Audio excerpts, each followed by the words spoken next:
Lo último que vimos fue el perceptrón simple, que es un modelo sencillo pero limitado. Ahora vamos a ver la extensión natural de este modelo, que es el perceptrón multicapa, que es más capaz pero también más complejo. De momento nos vamos a concentrar en tratar de entender conceptualmente cómo y por qué funciona, y después veremos en más detalle todas las operaciones involucradas. Hasta ahora lo que teníamos con el perceptrón simple era solamente una capa de entrada y una de salida. Voy a omitir las unidades umbrales en el diagrama para no hacerlo innecesariamente complicado. Con el perceptrón multicapa vamos a tener por lo menos una capa oculta entre las capas de entrada y de salida. Todas las capas van a estar completamente conectadas con la anterior, menos la de entrada, y el estímulo se va a propagar hacia adelante desde la entrada a la salida pasando por todas las capas ocultas. Esto significa que no va a haber conexiones que salteen capas ni conexiones hacia capas previas. Teniendo varias capas, vamos a tener que actualizar la notación, y en lugar de tener un solo I con los niveles de activación de las neuronas, vamos a tener un I por capa con I0 para la capa de entrada. También vamos a tener distintos W para distintas capas. Notar que como la capa de entrada no tiene pesos propios, la primera matriz de pesos que vamos a tener será W1. Al tener más etapas de procesamiento, eliminamos la limitación del perceptrón simple a solo problemas linealmente separables, ya que las neuronas en la capa oculta están cambiando el espacio de representación del problema, preferentemente a uno en donde la solución exista. Pero acá ya nos encontramos con la primera dificultad. Si queremos calcular las correcciones a los pesos de la capa de salida, podríamos seguir usando la misma idea que usábamos con el perceptrón simple, es decir, que los cambios sean proporcionales al producto entre los estímulos de la capa anterior y la diferencia entre la respuesta deseada y la obtenida en la capa de salida. Pero cuando queremos calcular las correcciones de los pesos en la capa oculta, ya no podemos hacer lo mismo. Acá no tenemos valores objetivos con los que comparar la respuesta obtenida en esta capa. El otro problema es que al tener varias etapas de procesamiento no lineales, la función de costo se vuelve más compleja y el encontrar un buen mínimo es mucho más complicado. Aún en este caso simplificado de 2 dimensiones, se puede apreciar la dificultad involucrada. Pero piensen que la función de costo existe en un espacio de tantas dimensiones como pesos tenga el modelo, lo cual lo hace mucho más complicado todavía. Afortunadamente, la solución a estos dos problemas proviene de la misma idea: utilizar la derivada de la función de costo para calcular las correcciones a los pesos. Piensen en los valores de los pesos como las coordenadas en donde estamos evaluando la función de costo. Tomando la pendiente de la función en este punto, nos va a servir para evaluar en qué dirección el valor de la función disminuye. Cambiando los valores de los pesos en esta dirección nos lleva a un nuevo punto en la función de costo y, repitiendo este proceso, con un poco de suerte, nos va a llevar a un mínimo aceptable, es decir, valores de los pesos para los cuales el error sea suficientemente chico. Esta estrategia se conoce como descenso por gradiente y nos va a servir para derivar una nueva regla de aprendizaje.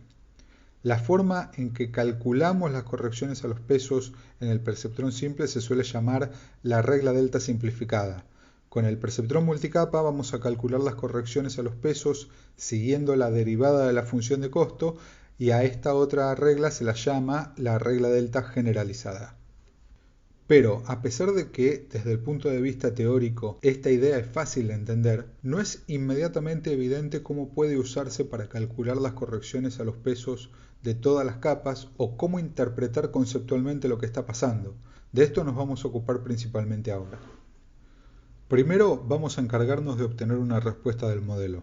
En la capa I0 vamos a tener el patrón de entrada y podemos ir calculando progresivamente la activación en las siguientes capas, I1, I2, etc., de forma equivalente a como lo hacíamos con el perceptrón simple.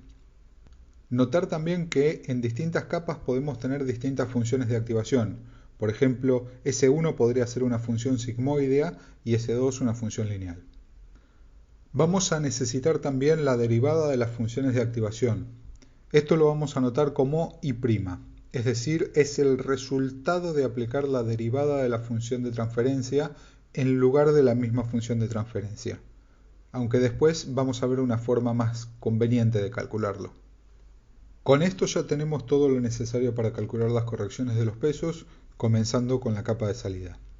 Para esto vamos a tomar la diferencia entre la respuesta deseada y la obtenida, pero esta vez multiplicada por la derivada de la activación en la salida. Esto es un producto elemento-elemento entre los dos vectores, de manera que el resultado sigue teniendo la misma dimensión que I2. Se puede pensar en esta nueva estimación D como que no solo está diciendo en qué dirección se deben cambiar los pesos, sino que también da una mejor idea de cuánto hay que moverlos en esa dirección. Y esto lo podemos usar para calcular los delta W de la misma forma que con el perceptrón simple, tomando el producto entre el vector traspuesto de los estímulos de entrada y el vector de las estimaciones de error en la salida. Todo esto está muy bien, pero todavía no sabemos cómo calcular las correcciones a los pesos en las capas anteriores. Y para esto, primero quiero que se entienda la idea de lo que hay que hacer antes de ver cómo se hace. Podemos pensar que los errores que aparecen en la salida son, en parte, responsabilidad de los errores cometidos en las capas anteriores. Por ejemplo, el error cometido por esta unidad es en parte causado por el error cometido por estas otras unidades. O, pensándolo desde el otro lado, podría decir que el error que comete esta unidad está contribuyendo a los errores que están cometiendo todas las unidades de salida. Y la magnitud de la contribución de este error debe ser proporcional a la eficacia de las conexiones, es decir, los valores de los pesos. Entonces, podría decir que si puedo propagar los estímulos hacia adelante de forma ponderada por los pesos, también podría propagar de la misma forma las estimaciones de los errores pero hacia atrás. Es decir, tomando inicialmente las estimaciones de los errores calculados en la salida, puedo multiplicarlos por la matriz de pesos traspuesta y obtener una estimación de los errores en la capa anterior. Esta nueva estimación no solo la puedo usar de la misma forma que antes para calcular las correcciones de los pesos, sino que también puedo repetir el mismo proceso para seguir estimando los errores en todas las capas anteriores.